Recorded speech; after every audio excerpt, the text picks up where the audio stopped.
The first 3 years I was in business, T2 that was submitted to the CRA was $0 in sales because I had no sales the first 3 years. I turned to my wife and she's like, what's the goal? I said, if I can open this company and I can have it pay for a brand new car for me, that's good enough. Alrighty, and welcome back everybody to the 16th episode of the House Talks podcast. Today we have a very special guest here, George from Spartan Security. He's had to wrangle these boys before. I don't know if you guys ever saw the Ferris wheel wedding in British Columbia a few years back. He was in charge of making sure everybody made it home safe, making sure that everybody was doing what they were supposed to do. George, thank you very much for joining us today. Thanks for having me. Absolutely. So start off on a little light note. Tell us a little bit about how it was dealing with these guys when they were there for the wedding. They're great to deal with, actually, all three of them. I mean, the one in the middle is usually the one paying, so he can pretty much do whatever he wants. But yeah, they're great to deal with. Fantastic. And I guess we'll just start off at square one. What was the first introduction for you to getting into the security game, and what was the reason for that? So the way I got into security was I had a little bit of a background in it, but my wife and I had our first child, and I wanted something for her to be able to do at home. So I started a security company thinking that she could be able to create quotes, invoicing, all that from home, and be able to stay with the child. That didn't go as planned the first year because she didn't know anything about security, but she knew about makeup, so that's what she's doing now. So I took it over after a year, and yeah, we've been going up ever since. I guess one of the things you guys got to do is hire on people, and you got to hire on people for very sensitive things sometimes. What's the process that you guys take on hiring on employees and clearing employees and making sure that everybody can do the job up to the standard that you set? So in British Columbia, you have to have a security license, which entails a series of licenses and training you have to take. Comes with a criminal background check as well as your fingerprints. Those are submitted to Ottawa, so they know that you don't have a criminal record because you are going to be trusted with sensitive material. Then we'll bring these people in for a training session, have them work closely with me if I'm available. If not, they'll work closely with my site supervisor. We give them a 2-week probation period. If they work out at that time, then we'll offer them either a part-time or full-time position, whatever they've agreed to. Gotcha. And we probably starting them off on maybe the lower end of intensity, like less intense jobs and stuff like that, or do you guys throw them right into the fire? It really depends. If they're not going to have the proper supervision and working in a position where they'll be alone a lot, we'll kind of set them up for success, give them a position where we know it's easy to manage. They can work on their own without a lot of supervision. If we want to try and challenge them a bit based on their past experience, I'll put them directly to work with me at a big event or with my site supervisor at the airport or something a little more sensitive. Just based off of that, like you see security companies left, right, and center these days, but a lot of them don't have the same type of employees you do. How were you able to set that as the standard for your business when there are other companies competing at lower prices with less experienced staff and just not the same amount of detail you put into it? Was that a challenge for you, or were you able to just set, okay, this is who I am and this is the type of people I'm attracting?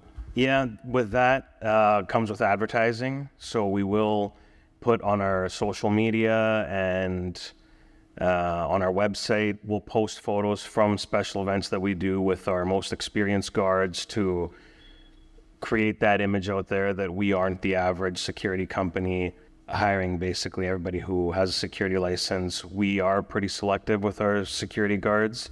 We like them to have some past experience, but at the same time, we understand that if you only hire people with experience, then you're not giving everybody a chance. So we hire all over the spectrum. We'll hire brand new people who are newly licensed, but we're quite selective who we put at our events, special events that we do, like Arvin's asking. Gotcha. So they're not just guys with vests on that say security on the back that probably aren't going to do something when things go down. Things go sideways. Yeah. Big boys working there, like, you try fucking with them? Oh, fuck, never mind. I'm just going to walk back. I'm going to drink. No, because just to speak on that, Because one thing that we see at like a lot of banquet halls here, that's right, you know about this too, George, is that there's security guards there, but I don't know, boys. Like half the time they don't do shit. It's usually an old guy just standing there with a vest on and a walkie-talkie in hand. Sometimes they don't even have that; they just have a flip phone. Yeah, so we identify those guards as, we call them the liability guys. They're just there to cover the liability of the hall. It's probably in their contract or their insurance where they have to have a security on site for damage control of the hall. It's in their policy. So what they'll do is sometimes they will hire just the minimum wage security guards to have someone there. They are licensed in full uniform, and they're just there for liability reasons. But if something does go down, yeah, we're probably looking to each other for support, and probably not to that guard. Yeah, because sometimes we've all seen it, even like on all these WhatsApp videos that get sent around at like hall parties where there's these wild fights, like guys are picking stuff up, throwing it at each other, and like just going balls to the wall, and like the security guard, you're standing there. Please, sir, stop, please. I think even with George, me and Jazz have done some dumb shit, but like George sees it from a mile away and he'll just make eye contact and you just look the other way and walk away. You're like, yeah. And you come back and you want a drink, bro? That's the proactive approach we try to do, and not such a reactive approach. Wait for the fights to break out and then you're going in. You kind of read the crowd to see who the players are, see who might be causing a problem, and you don't want to judge people, but you kind of do in security. So you try to be proactive and see who could cause the issues, and just identify those people, let the team know, keep an eye on this guy, keep an eye on that guy, and then, yeah, you run a smooth night. Is that advice you'd give to people just going out on like a Friday or Saturday night, to be like somewhat vigilant as well and just be aware of the room? Is that something, especially maybe in Vancouver nowadays, that people might have to be aware of? Yeah, I mean, growing up in Vancouver and going out clubbing, I mean, I'll be honest, my friends and I were usually the ones that people should probably stay away from. But I mean, we all have our stupidity years, and you grow up, and yeah, that's great advice actually. When you go out clubbing, yeah, try to identify who might be causing a problem and maybe stay away from those people, or let the security staff know, hey, this guy's doing this, just keep an eye on him. How many times, George, would you say that you're able to pick those guys out like before, and you're like, yeah, I knew it? Like, does it happen more times than it doesn't? When I worked in the nightclubs back in the day, every night. Yeah. Every night from the moment we ID'd them, we would say, this guy's going to be a problem tonight. And sure enough, they were. What are some indicators aside from just being drunk before they even walk in? Nike Shocks. Those were always big. Nike Shocks. Yeah, the little man syndrome, trying to be 3 inches taller than they actually are. Yeah, Nike Shocks were always a problem. As for your training, do you guys do a lot of like tactical training? We do. It's not required for the licensing, but we do in our free time. We try to support each other, and if a lot of guys do outside training on their own, a lot of jiu-jitsu, a lot of judo. So they're always, if you look when everyone's out partying, if you look over the security, they're usually showing each other some wrist lock or something they learned on the weekend. They want everybody to know. Yeah. What's a good martial art to start off with, or any self-defense tactic to start off, just being prepared for some sort of altercation, rather if that's jiu-jitsu or boxing or whatever it may be? Working in security? Working in security, yeah, just being prepared for altercation. It's hard to say. Every physical altercation that I have witnessed or have been a part of, every physical altercation ends up on the ground for whatever reason. So jiu-jitsu is always good. That's the popular one out there now. Everyone wants to learn BJJ. But honestly, if people start working on their communication skills a little better, I think every fight is avoidable. Every physical altercation can be avoidable with a good communicator. And there's no winner in a street fight. Like both people are going to lose at the end of the day. Yeah, there's always that one guy that doesn't want to talk. You're always going to experience that at least once in your life, where there's a guy that just doesn't want to talk. He just wants to break heads, and that's going to happen. Yeah. And what I'm hearing from you as well is getting back to the preventative measure. So rather than fighting, let's talk and try to prevent an altercation, right? Yeah, my experience in the nightclub industry was a huge learning curve with that. Is just go up and talk to the guy. He's drinking a little too much, or she's drinking a little too much. Go ask them how their night's going. Maybe he had a rough week. Maybe he had something that happened personal in his life where he's drinking so heavily or so confrontational, just go have a chat with him. See what's going on. Most of the time, especially when they're intoxicated, they will open up and tell you why they're acting the way they are. Interesting. So you figure, or do you find that most of the time when you go up and talk to them, you can diffuse the situation for the most part, or? 99% of the time, yes. You can usually diffuse a situation with communication. That's a lesson to everybody out there. Yeah. Use your words, right? Ask them how they feel, man. Ask them about their feelings. Yeah. Even if you look at most professional fighters, they have the same stance. No one ever wins a fight. It's obviously in martial arts or boxing, there is a winner at the end of the day, but they deep down know that no one's won that fight. You just battered each other up. Yeah. And one guy got it worse than the other. Yeah, and very few of those professional fighters have had fights outside of the cage or outside of the ring. They're not confrontational people, unless except Mike Tyson. He'll fight anybody. And Conor McGregor. Yeah. Yeah. But even he said we were talking about preventative measures. He's like, I walk into a room and I look at all the targets and I find a way. Okay, if I have to deal with a situation, I know what I'm going to do with each one of those people before I even walk into the room. But the best form of self-defense is walking away from that situation. Right? Yeah, because 99% of the world actually doesn't like fighting. Nobody likes to be hit. Nobody likes to hit people. And 99% of the world doesn't know how to fight. That's It's just guys swinging as hard as they can. Have you guys seen Fight Club? Yeah. The movie Fight Club? Remember when he goes out and tries to pick fights? Yeah. It was actually hard to find people to fight because nobody actually wants to fight. Does that ever happen where, I don't know, it's people trying to fight you or have fought you when you're on the job? No, actually. Really? Or what are you guys, like one of your staff? Yeah. Yeah, Really? several times. Yeah. Several times, shit. Yeah. How did that end up? I don't know. Nobody really wants to fight the boss, I guess, or the old guy. So they kind of leave me alone now. Yeah.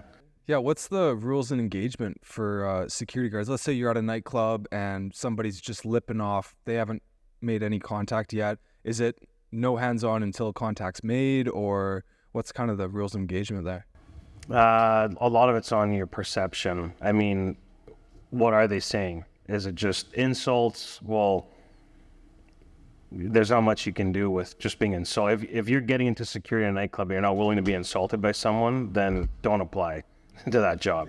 People are going to insult you when you're working in security in a nightclub. Very proactive approach. Sometimes fights can't be avoided, but everybody has the right to defend themselves. If the security is striking customers first and getting physical with them, then they need to look at who they're hiring. If they enjoy fighting so much, then they should go get carded and go join a fight club, not work in someone's business. Do you see that, not in your company, but outside of it, that maybe a good portion of the security guards are a little, almost, they're wanting to get into altercations or stuff like that? Is that a thing at all, or? Not anymore. Now people try to avoid that stuff. You don't know what anyone's carrying anymore, and 10, 15 years ago, if you got into a fight, you knew it was going to be it was a fight. Fist to fist. No, Yeah. A guy pulling out a 12-inch machete out of a backpack laying on the side that you didn't see, right? Yeah. Getting back to when you were in the clubs and doing the hands-on with that, what's a crazy story? Because I do want to highlight the power of words and de-escalate. And what was the craziest story that you were able to de-escalate with just talking to somebody, trying to figure out the situation? I could tell you one that we weren't able to. Okay. Because those stick out more. A guy was leaving one night and we had him removed because he was overly intoxicated, and there's a point where they're a liability to the establishment, so they have to leave. And there was a cab, and we said, go get in that cab and go home. And he said, I'm going to come back and I'm going to run you all over. And we're like, okay. We got threatened every weekend back then. We didn't think anything of it. And he gets in a vehicle and turns around and tries to run us all over, and he crashes through the entire patio of Oak and Thorn. Wow. What? The outdoor patio there. Yeah. Crashed through it from the front all the way to the end. That wasn't too long ago either, because you had that contract for... It was probably in 2018. Holy shit. Yeah. Just driving through Oak and Thorn. That's crazy. Yeah, trying to run over security guards. Was there people like outside in the patio Yeah. area as well? Like Customers smoking. Did Yeah. anyone get hurt? Nope. Because that's where the smoke pit is outside too, right on the left end. Yeah. Imagine what you have to go through to be like, yeah, this is the right idea for tonight. Everything will be fine. Everything's gonna be fine after that. Did you guys just beat the shit out of him after? Or? No. He was stuck in his car. We called the police. He got arrested, and that was it. Yeah, that's when I started thinking, hey, maybe it's time to retire from the nightclubs. That's very fair. And then is that when you went into more like the event style of security? So when I was working in the nightclubs, it wasn't actually with my company. I was a security coordinator for a large establishment in Langley and Surrey. And I kind of managed all of their security guards, and I had my company on the side. But as I was leaving that industry, my company started taking off. So it was actually the pandemic that kind of started everything up. Oh, interesting. What kind of stuff would you be doing security for during the pandemic? So when the pandemic happened, all the nightclubs and restaurants shut down, as you guys know. So I stopped working for that company in Langley and Surrey. And then all of a sudden, everybody needed security for their businesses to control how many people were going in and enforcing masks and all that. So everyone wanted a security guard. So that's how our name got out there. We were at Earl's Restaurants. We were at the Steveston Harbor, retail stores. Yeah. And then our name got out there.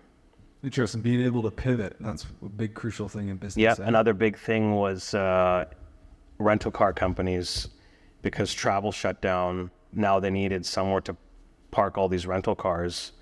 So instead of having 150 rental cars in a parking lot, now they had thousands of rental cars that weren't being rented because there were no travelers. So they needed someone to watch these cars. Yeah. You guys ever have any issues with somebody trying to break in and steal any of those cars at these compounds? Or? No, not stealing. Some vandalism, yeah, small things. Catalytic converters, that's a big thing. People stealing catalytic converters. Interesting. It must have been a very interesting time for all the people, all the employees in the business as well. I know when the pandemic was happening, it was a little crazy, and people might have opinions one way or another. It's yet again just like being able to talk with your words and de-escalate situations. I'm sure was top priority for them on that. Yeah. So we had, so we would be responsible at restaurants, various restaurants, for mask enforcement and vaccine passports. And you guys all know how that would go. So they would have a hostess, 18, 19 years old, telling someone you can't come in because you can't prove you've been vaccinated.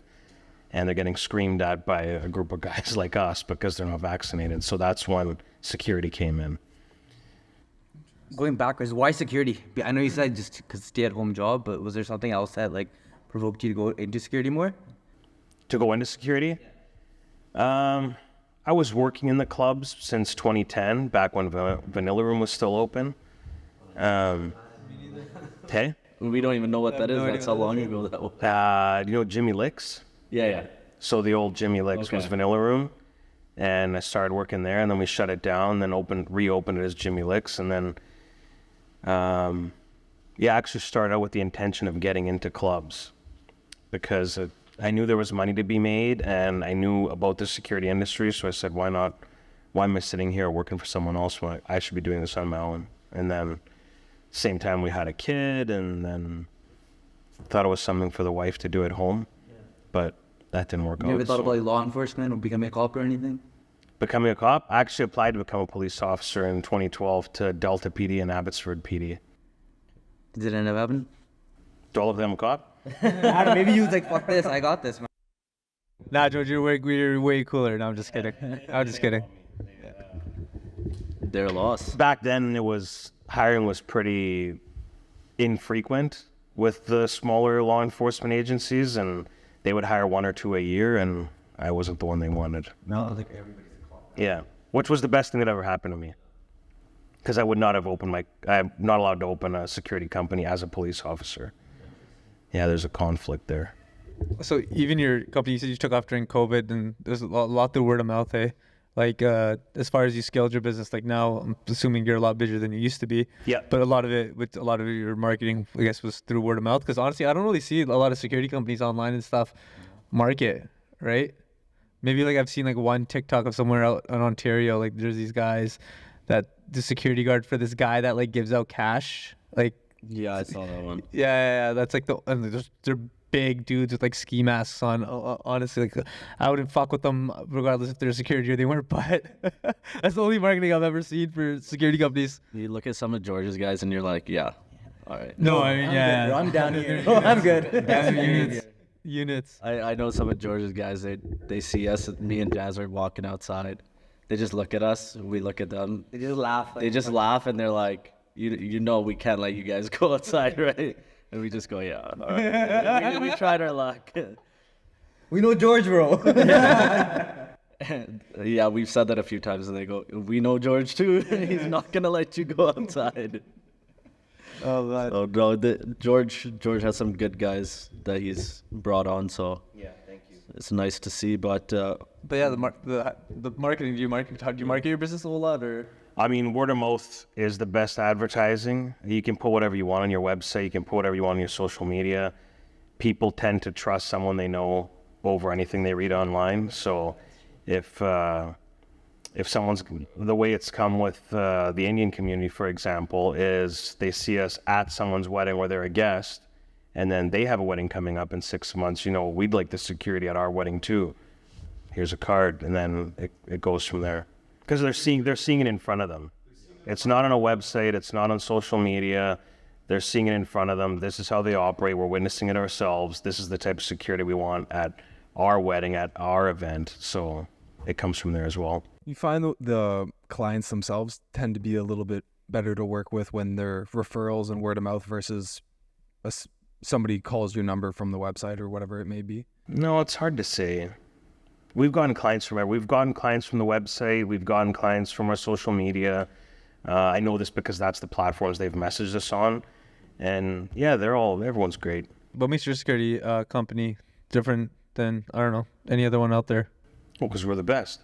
Oh, no, well, we all know that. No, I vouch for that too because I've seen it with my own eyes, a handful of times. But just, I don't know, just anything you can even let the viewers know. Like, what makes you guys stand out? Because, we've said it, like, whether your team's different than the average guys. Like, you're not like the hall party security guys with the vests on that just don't do shit. You know what I mean? But I don't know. Do you train them different? Do you train your guys a certain way? Like, what makes you guys different? What makes us different from the other companies is we are very selective with who we hire, and we are very careful on where we place who we hire. We can identify their abilities early on, give them something to set them up for success, something we know that they can handle. But if it is something like an event that we're doing where they want a certain look to their security, they want people in suits and ties, they want the whole Secret Service look as a lot of clients put it, we can provide that. It's just networking. The contacts I've made, I'm 42 years old, the contacts I've made in the industry, I have access to security guards of that nature and that caliber, and it's easy for me to get a hold of them and bring them to an event and take care of your staff. That's what it comes down to. Pay them well, treat them well, and luckily for them, at a lot of these Indian parties we do, they're also fed very well. The one thing you touched on too is paying appropriately.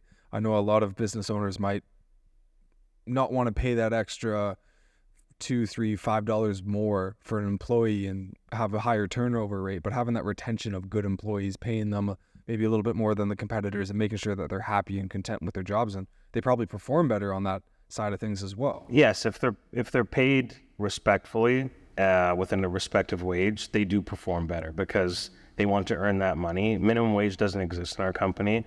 We don't pay minimum wage. If the minimum wage goes up, our hourly rate goes up for our staff. It's never a minimum wage. I don't believe in that. Yeah, the people that, like Arvin and his friends, witness at events, those people are paid quite well because they deserve it. They provide a different type of service. They're dressed in decorum and they come in a suit and tie. They come ready to go. Awesome. And is there a particular background that a lot of your employees come from, or like is it? Many are a background in law enforcement. They might work corrections or sheriffs during the week, and they want some extra money on the weekends, so they come and work for me on the weekends. Gotcha. So there's no conflict with a police officer or a sheriff working security as a side job, but they just can't own an agency? Police officer, there is a conflict. A police officer cannot work security. Oh, okay, but a sheriff's. Sheriff's, corrections, other security companies. We've had paramedics work security, off duty. Yeah. What's the reason with police officers with the conflict like that? I believe it's the investigative aspect around it, that because police investigate crimes, if there is a crime committed at a security event while they're working as security, they could end up having to investigate that crime, and there is a conflict there. Whereas corrections, sheriffs, other security, other public servants, there is no conflict there. That is quite fair, yeah, because I'm sure you as a business owner wouldn't want one of your employees to feel conflicted of, I'm working security, but do I do my police job or do I do my security Right. job right now? But security is a great stepping stone for jobs like that down the road, to get into jobs like corrections and policing. A lot of our prior security members have gone on to become police officers. One thing I did want to touch on that George didn't mention is the aspect of all your employees having that nature of being approachable and just having a friendly nature. Even though they are intimidating, they're doing their job. Everyone feels safe to the point where you could have a conversation with anyone working a job that day, and it's not something you walk away with where you're going to feel aggravated or you're going to be more pissed off than you were before you had that conversation. So No, absolutely. that's one thing that You I don't want saw. people to be scared of your Yeah. security. That's one thing I saw that was a lot different than what other companies are doing. Your employees and yourself included, you set that culture of having people be approachable, having them still have that credibility. So that was the one thing that stood out for me compared to other companies. That You are want out people there. to feel safe. At the same time, they should feel comfortable to come up and ask you a question. So Yeah, the amount of drunk times we talked to them talking gibberish, they sing some stupid ass stories, they just sit there and laugh. Yeah. You're fucked, bro. As for your events, do you guys do all events, or have you catered to like a certain crowd now? we do a lot of weddings. We do a lot of work at banquet halls, country clubs now during the season, high school graduations. Not that, I mean, sometimes maybe high school kids need security, but for the most part, they're pretty tame and quiet. But again, because of liability, they do need security present, and they want the more professional looking security and the suits and ties, and that's why they call us. And whether you like it or not, those high school kids are drinking too. Yeah, So there's always a chance of something happening. yeah, of course. Just speaking from our experience growing up. Touching on one thing that might be a conflict as well. When you're working security and like, let's say you're doing a high school party or whatever it may be, and there is underage drinking, there is whatever other illegal illicit activities, what's the type of protocol that you would teach your employees on how to handle a situation like that? In those situations, we'll follow the direction of the admin at the school. So we'll take direction from the principal, because the principal is the one who's responsible for those children. We're there for the security. We can't sit and remove children because they are minors and kick them out, so to speak. We'll follow the direction of the principal. If he wants them waiting on the bus because they did something against the rules, then we'll put them on the bus. Maybe we'll have security stand outside the bus while they're in the bus and a teacher inside. A lot of working in pairs when it deals with youth. No one-on-one with the security. It's usually two with the student or a teacher and the security with the student, because they're their children, right? They're their guardians during those events. So we're just there for the security. One thing that we've noticed now too, when we say these kids, makes us feel old, but it is, we were those kids, but I find that it is true. Like nowadays, especially, like people take offense really, really quick. You know what I mean? Like when it becomes like confrontational, like you're telling someone, like, hey, cut that out, when they know they're doing something wrong, but they're like, why are you picking on me? Why are you telling me? What did you tell that guy? You know what I mean? Like they're very confrontational. Do you feel like that's much more prominent nowadays than it was from, I don't know, 5 years ago, 10 years ago? Yeah, we kind of watched that evolve in the last probably 15 years, I would say.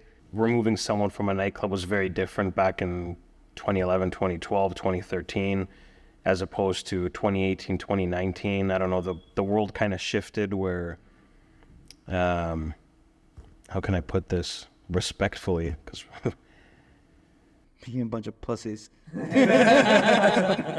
Well said. So to speak. So to yeah, speak. the world shifted where everyone, you have to watch what you say and how you say it and who you say it to. They do get offended quite easily.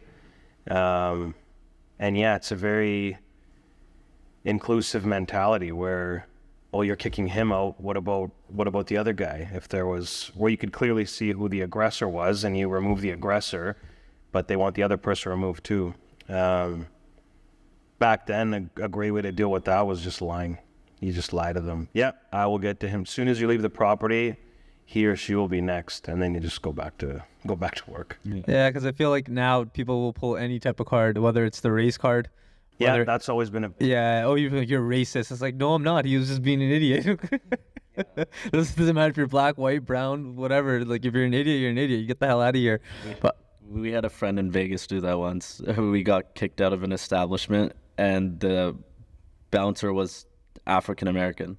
And my friend goes, "You are, you're racially profiling us. This is." Bro, look at me. He goes, "We're almost the same color. What are you talking about?"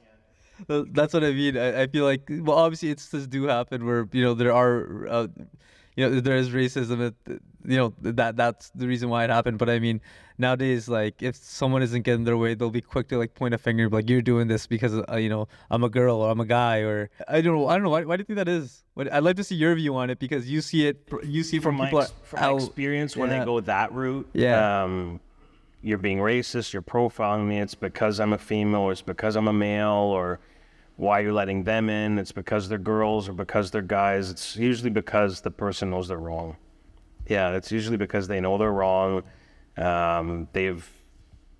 They've run out of things to say, and now they're going the route that they know that you can't argue with them.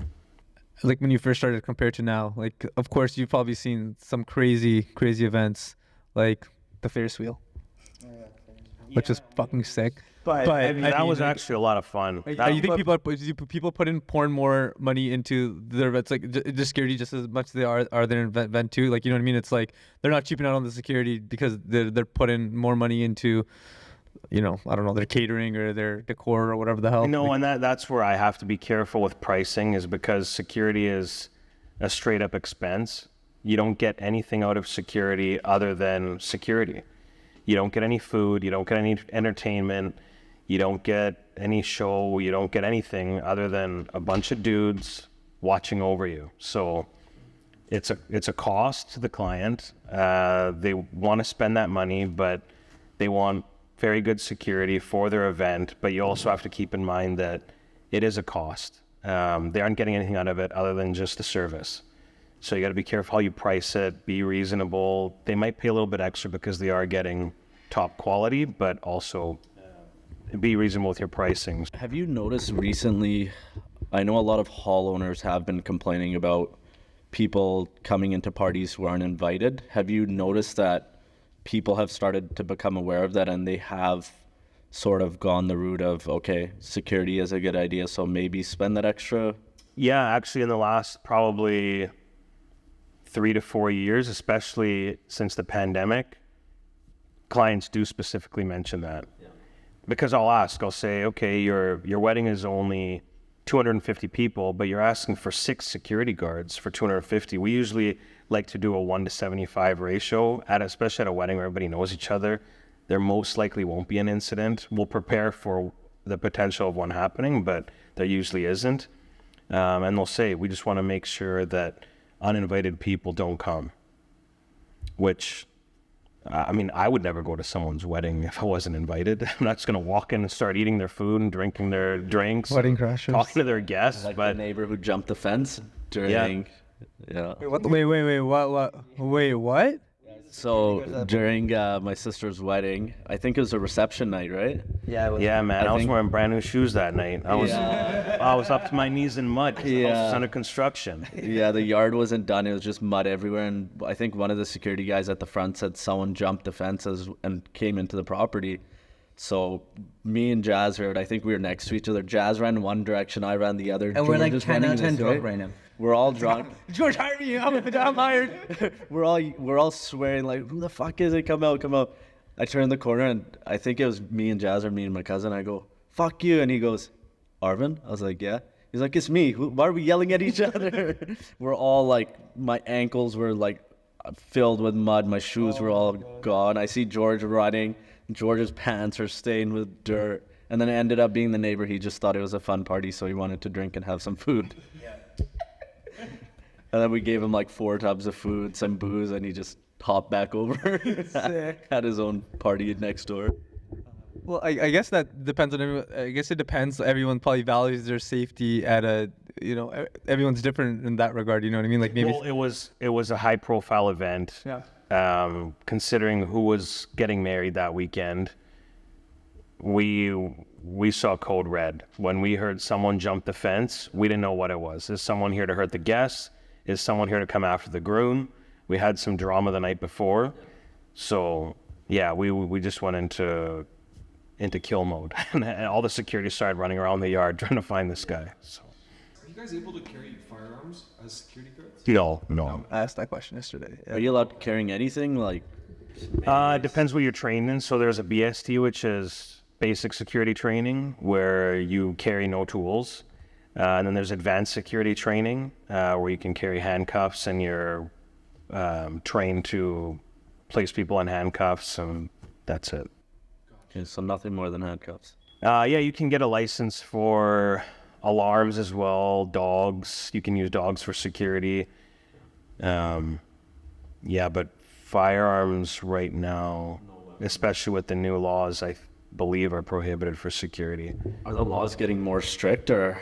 Yeah, with the new firearms ban in Canada, yeah, I don't see security. If there were a few select companies that were licensed to carry firearms that were grandfathered from back in the day, I don't see that lasting very much longer. In my personal opinion, I don't know what's going to happen, but yeah, in my personal opinion, I don't see security carrying firearms. Here's how about the business aspect? Because so when did you start your security company exactly? Sorry, I might have missed it at the beginning. I opened it in July 2014. 2014. Okay. So even from like a business owner aspect, like talk about the journey of like where you are now. So I'm assuming it seems you're fairly busy now.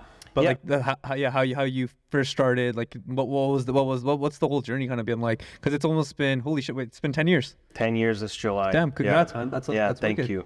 Big milestone. Yeah, we started out waiting for the phone to ring, basically. Did you Yeah. market? Like, did you put ads out, flyers out? Like, back then, what were you doing? We did the old school method. We went on the Google search and we did all that. The yellow pages online, we tried that. We tried door hangers for a bit. You have a little, I don't know if you guys know what door hangers are. Yeah, you get a little ad on the door hanger.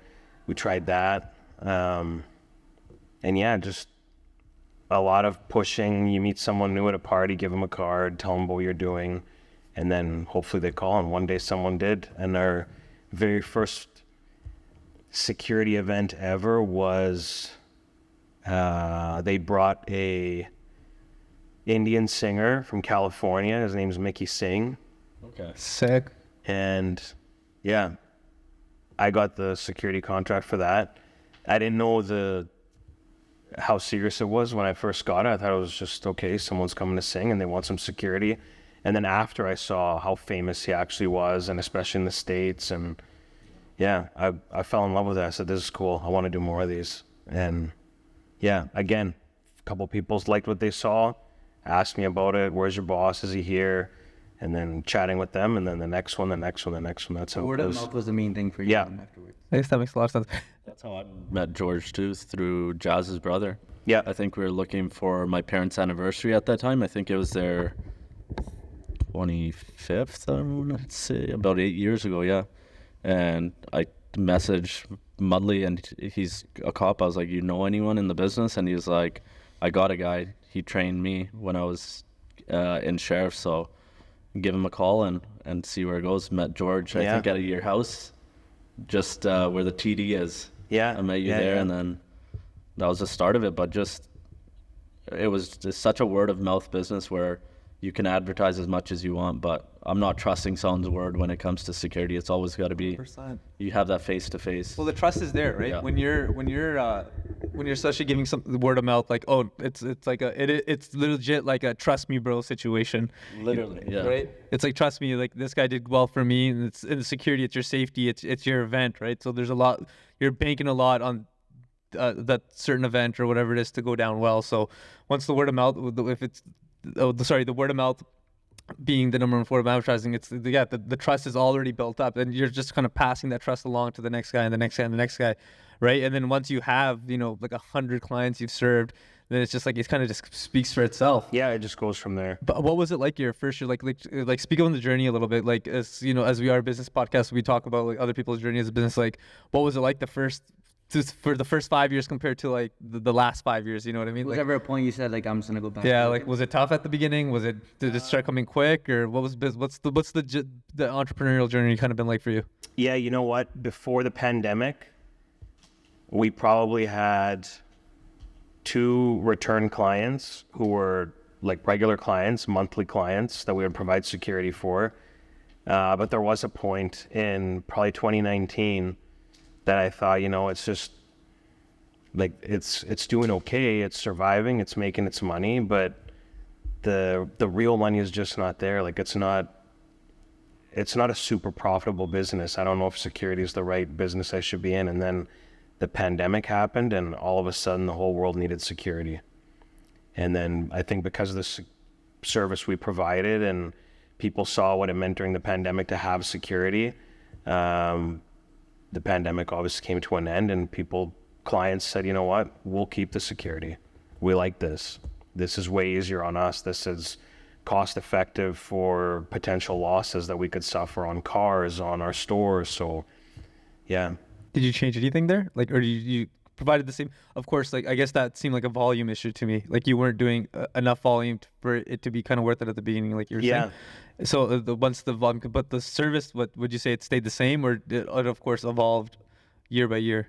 Yeah, I mean, we take client feedback and change how we do things. Recently, a client made a suggestion about our uniforms, because they're black, it is hard to identify security guards at night. So we add a safety vest. We add more reflective logos on the side where you can see it with headlights of a car. And it's a no-brainer when someone else brings it up after, because you're like, well, yeah, like, we don't want our guys to get hit by a car. They're working at the airport. They're working in dark alleys, parking lots.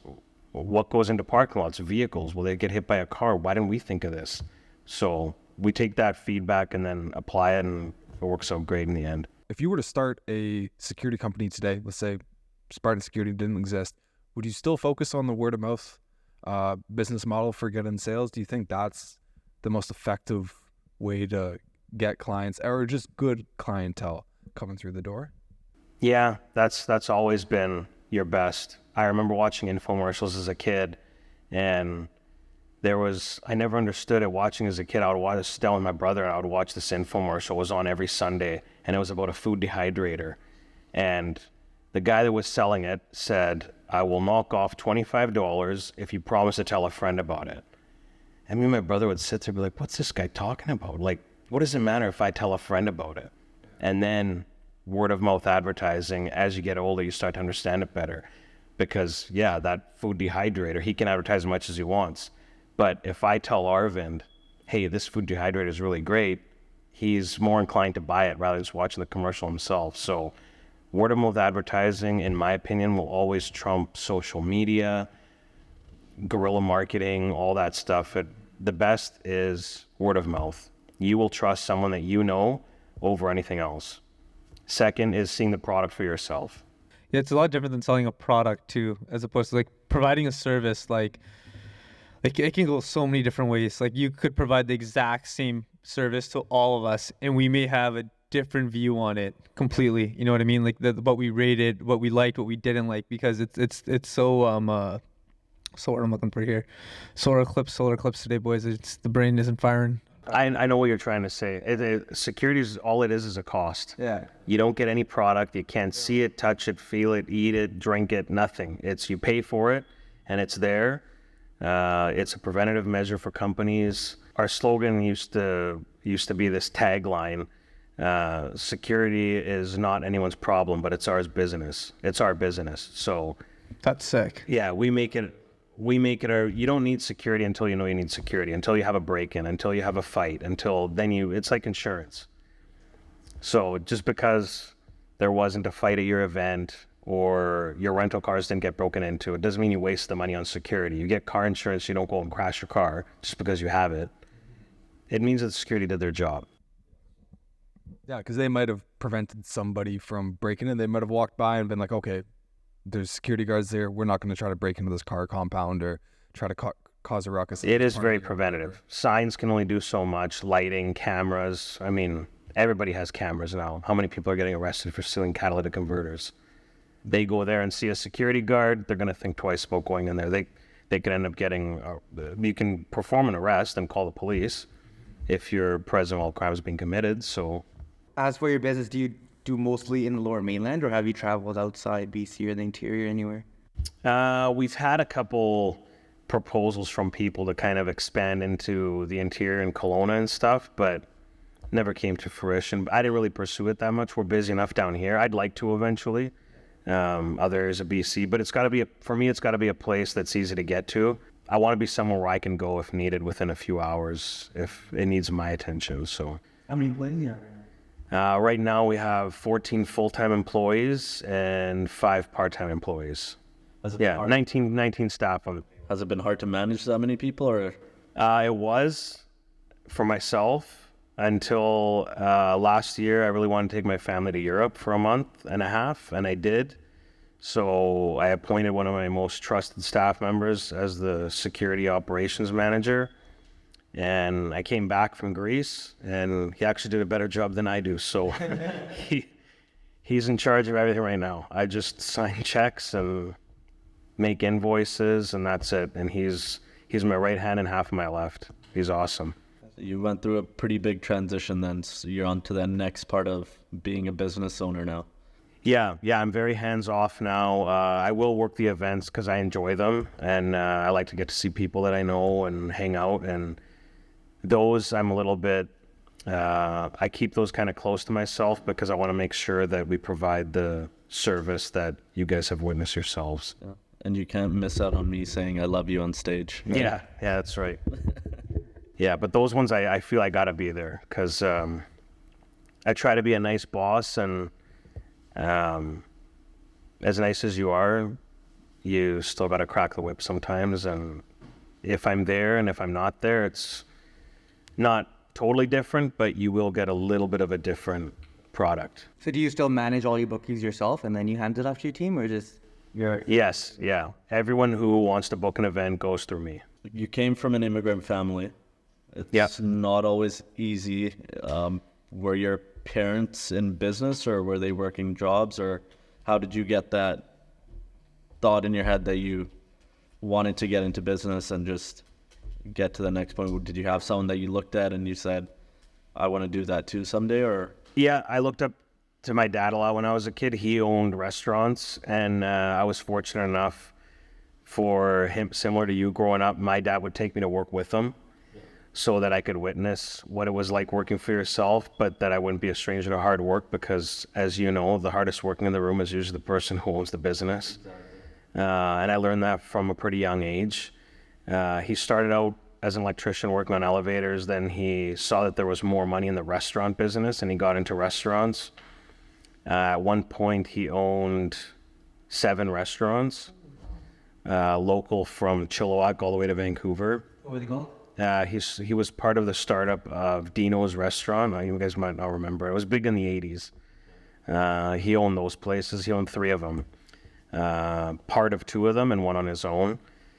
Yeah, and then that probably at a young age, I knew I wanted to eventually own a business. I ran his restaurant for years, and then I wanted to open my own, and I knew I didn't want to do a restaurant business only because of the commitment that you have to be there literally 10 to 15 hours a day. So I went into security.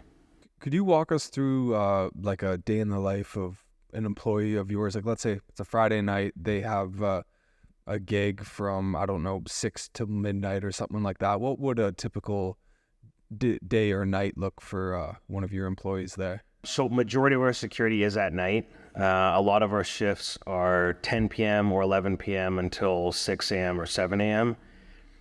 And they can really encounter anything.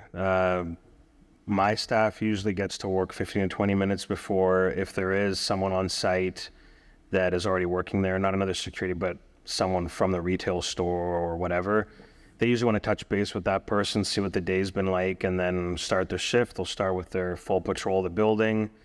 And then really every day is different what they're going to encounter, whether it's going to be a homeless person trying to open the gate to get in and stay warm in the winter, or possibly steal a car, or some intoxicated Canucks fans just trying to get to the SkyTrain and want to say hello to the security because it's someone that's up as late as they are, and they sleep during the day. So George, what we always like to do, like towards the end of the show, is always any message to like any aspiring entrepreneur, someone out there, because you've had like 10-year journey. Normally they say it for any business to really start making money or to be worthwhile, it takes at least 5 years to do. And most people, when they're starting a business, they usually quit before they kind of get to the pot of gold at the end of the rainbow. You know what I mean? Yeah. And for you, like, of course, like you had that phase. Was there ever, before I actually get to that question, was there ever was there ever a year, year 5, year 6 into the business, where like, fuck, maybe I should just hang it up. Maybe I should just quit. Did that ever cross your mind? Yeah, there was a couple times where that crossed my mind, that maybe, is it all worth it? Like, I'm paying the insurance every year. I'm paying all these costs every year. I have these uniforms sitting in a closet. Is this all worth it? But my advice to anyone starting out a security company specifically is just be patient. It will happen. Keep your product the same level you want. Don't compromise your product. Have good looking uniforms where you're going to stand out from the others, and just be patient. It'll happen. What made you keep going? I don't know. That's a good question. I just wanted to see from one year to the next, maybe this will be the year. Maybe this will be the year. That's what kept me going. It crossed my mind. Maybe I should just shut it down. But what if I shut it down and next year's the year that I take off? Did you have doubters? Because, we always have that. I mean, when we first started, we had people close to us telling us, oh, maybe it's not worth it. You know what I mean? Maybe you guys should, why the hell are you doing this? Or yesterday too. Yeah, and we always get every time is you could get like a 99 you get 99 different people telling you like, oh, you're doing great. There'll always be that one person that's telling you, oh, why are you doing this, telling you why you shouldn't do it. Yeah, I did have one person that really close to you. We were close, and we're still close. We're good friends. But when I first started the business, he said, why are you opening a security company? There's so many security companies. Why are you going to be different? What makes you think you're going to be different from everybody else? And I said, I don't know. I just want to try it. I've been doing it for years for someone else. I want to do it for myself. He said, it's not going to work. And he was opening a business, says, let's do this. It'll work out better. We'll do this together. I'm like, well, I'm going to get into security. Do you want to do it together? He goes, nope, I'm going to do this. And he ended up actually working for me. Wow. So there you go. It's funny. People, they usually project their own insecurities or their own fears onto you. And sometimes it doesn't even come from a bad spot. You know what I mean? It just kind of comes from a point where they don't want you to go through hard times, bad times. So they tell you, oh, maybe you shouldn't do it. Just save yourself the trouble and not do it. When in reality, they're kind of dwindling and stunting your growth in a sense, because all you really want to do is be encouraged. It's like, yeah, keep going. Yeah. Right. Luckily, you didn't quit, because you wouldn't have had any of this if you decided, okay, year 5, year 6, year 4, whatever, that I'm just gonna hang them up. Yeah, I didn't put a time limit on myself. It's just one day I would wake up and say, oh, maybe it's not worth it. Maybe this year I'll give it till the end of this year, and then if it doesn't work out, I'll shut it down. But what if next year's the year? What if the year after that's the year? And I say, you know what? I'll keep the small cost that I have right now to keep it going. And 1 year, I think it's going to take off 1 year. And yeah, actually, my dad was a big part of it too. He said, don't get rid of it. Don't get rid of it. Keep it. What year was it? Like, was it year 6, 7, 5, where we're just like, hey, now it's worth it? What year was that? Between 5 and 6. Okay, so there you go. So it's the same thing we talk about, boys, right? Takes about you got to put at least 5 years of work to make it worth it, and then the real growth, where like those compound, because every year, whether you can see it or you don't see it, whether you're in the negatives, the very small positives, you are compounding. You are. It's just a smaller game at the beginning. But as we know with numbers, right? The more clients served, the more people that you see, all these little things that you're doing, those numbers are compounding, right? Like, and once the bigger numbers start compounding, that 1 year growth from maybe year 9 to 10 is probably way more from year 1 to 9. You know what I mean? But because you were just doing it for so long, it's just turned into something that you could have never even dreamed of. Yes, I agree. And my advice is, don't say no to any client. Always take the job. Always take the. I still take jobs that are a one-night job. The invoice might be $280, and I have as well $250,000 a year clients as well. Don't say no to any work. You're not going to build a business saying no to work. Yeah. So George, where are you now? Like, we're talking like a 6-figure. You're doing close to 6 figures. Where are we at now? So the first 3 years I was in business, I submitted T4A, T2s for the company of 0 sales, because that's how many I had. Everyone listen to that. Pay attention to that more than you pay attention to where we're going to get to. That was the T2 that was submitted to the CRA. It was $0 in sales because I had no sales the first 3 years. No sales. Just waiting for the phone to ring. And then the 4th year was like submitting a wage almost. We were still 100,000 in sales. And now we've reached, last year we reached over 500,000 in sales. Holy fuck. Fuck it, I'm going to use my right arm. I don't even care. Car's gonna need another surgery after hearing that. Look at that. All right. That just goes to show, if you put your mind to it, business is a type of thing where it's never going to be a success on the first try. You just got to keep going at it. You're going to have failures on the way, but that's what builds the character of your business, right? So you keep going at it. You know your efforts are going to compound year over year, and eventually, if you have a proper business plan in place, you will get there, and you're pretty much the poster child for that. So that's amazing to see. There's no failures. There's only unsuccessful attempts. Exactly. And boys, be honest.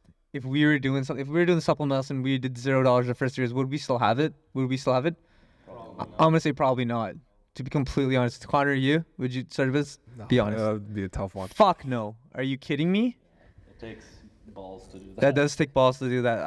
I honestly, I've heard of businesses like, I've made at least a little bit of money, but that's crazy to just keep going from there. The first 3 years, I can't even imagine the naysayers at the point. Oh, you're not making anything. What are you doing? You're wasting your time. Holy shit, George, that's impressive, man. I should have brought them with me. Yeah, 3 years. The first 3 years, 0 sales. Yeah, and we were talking about how generations have changed and this generation, things like that. But I guess we're guilty of it too. We find ourselves in a place where we want to grow so quick, but when you grow fast, there's a lot of problems. Because I'll ask you this: if you had the level of business that you had now in your first year or for your first 3 years, and of course now you're a better problem solver, you know how to handle it, would you have even gotten through all those contracts?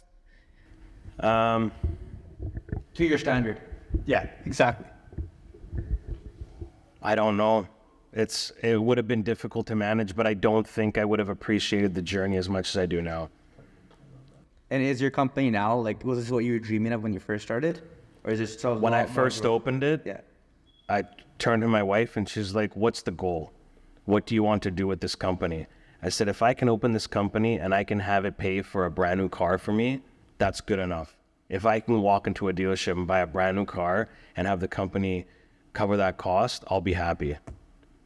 Did you end up buying the car? Yeah. Because I remember I shared this story after my dad passed away, that he had told me, we're at our restaurant, and I used to smoke back then. So I was smoking a cigarette outside, chatting with him, and this blue sports car pulled up to the restaurant. I said, man, I want a car like that.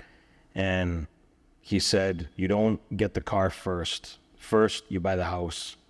First, you open the business, then you buy the house, then you get married, then you buy the car. That's how life works. And that's when I knew how to prioritize life. I was 19 years old, and I said, one day I'm going to have a car like that. And I ended up getting the blue sports car that I wanted. Sweet. Which car was it? Right now I have a Genesis G70. Yeah. But that one's going back soon. I'm going to get something else.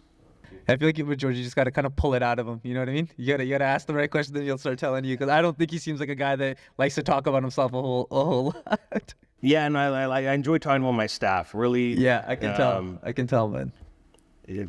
That's where you learn good leadership as well. I'll tell you guys is if your staff are happy and you've had the same staff for years, you know that you're properly leading them and they want to work hard for you and it's working alongside your staff. It's not barking orders at them. It's working alongside them doing the same job that they're doing and they appreciate you more. What's your turnover rate? Because I know we've seen the same faces for a long time on every event. We're pretty good for turnover. People enjoy working here. I'll be honest, and not because it's me. They like working here. They're paid respectfully. They do a good job. I try to treat them as best I can. I mean, it's like any company. You guys know you get a few that they're bad apples, but that's dealt with swiftly, and you get ones that want to work in. That's what, like we were talking about, the same faces over and over and Yeah. over. It's important. Like, tell me how much are you drinking tonight? Yeah. That was Yes. 3 years ago, man. My bad. I got too drunk. Sweet. All right. Oh, I guess one last time, George, if there is any message to any aspiring entrepreneur, someone starting their own security company, maybe someone that's wants to get into security? maybe it's law enforcement, but now they see this, they're like, wait, I can make way more money having a security company. What is your message to them? With anything in life and with business, just be patient. I've seen it. My brother owns a business too. His is where it's at now because he was patient. Mine is where it's at because I was patient. I know the opening a business, a restaurant, a security company, a construction company, it takes time to get clients. Even with the people applying law enforcement, I know the police applications can be tedious too. Just be patient. You'll get where you want to get. Amazing. You guys heard it here, man. Be patient. Be patient in everything that you do. It's not like you're going to get what you want in a day or a month or a year, right? Like your Rocky cutscene only lasts, it's not going to last a month or a week. Sometimes it can last 9 years. But that's the whole point of it. If it's worth it, you'll pay the price, you'll wait. But thank you, George, for coming on. Thank you guys We for having appreciate me. it. Appreciate it. That was insightful and great to hear because today's day and age, everything's moving fast. Everyone's quitting on things a lot faster because of, I don't know what it is, maybe social media. You just want that quick. People want the instant gratification. Talking to elementary school kids, I have a friend that's inspector with the Maple Ridge RCMP. He said, what's happened to the world? It goes, remember when we were kids sitting in elementary school and the cop used to come visit our class and ask who wants to be a police officer here, and everyone will raise their hand. Now you ask them and maybe one raised their hand. Everyone wants to be on YouTube. Everyone wants to be on TikTok, and that's just the way the world's gone. But I see it sort of coming back now, so it's nice to see. Yes. Hopefully your success story and the patience you showed is something that resonates with someone who's listening to this and gets them started on their journey, right? So, Yeah. Exactly. So, George, if people want to know more about your business, more about you, where can they find you? You can check out our website. It's www.spartansecltd.ca. You can find us there, and we're on Instagram as well. Beauty. You guys heard it here first, guys. If you like this episode, guys, please hit that subscribe button. But more so, if you need security, yes, give George a call. Trust me, George is the man. You will not be disappointed. It's like you're the prime minister and you got the Secret Service next to you. That's how it feels like. And if you want to make fun of your friends, George will do it for you. Exactly. Exactly. So please check out George, guys. And if you like this episode, please share it with your friends. Share. It'd mean the world to us. And until next time, guys, be good.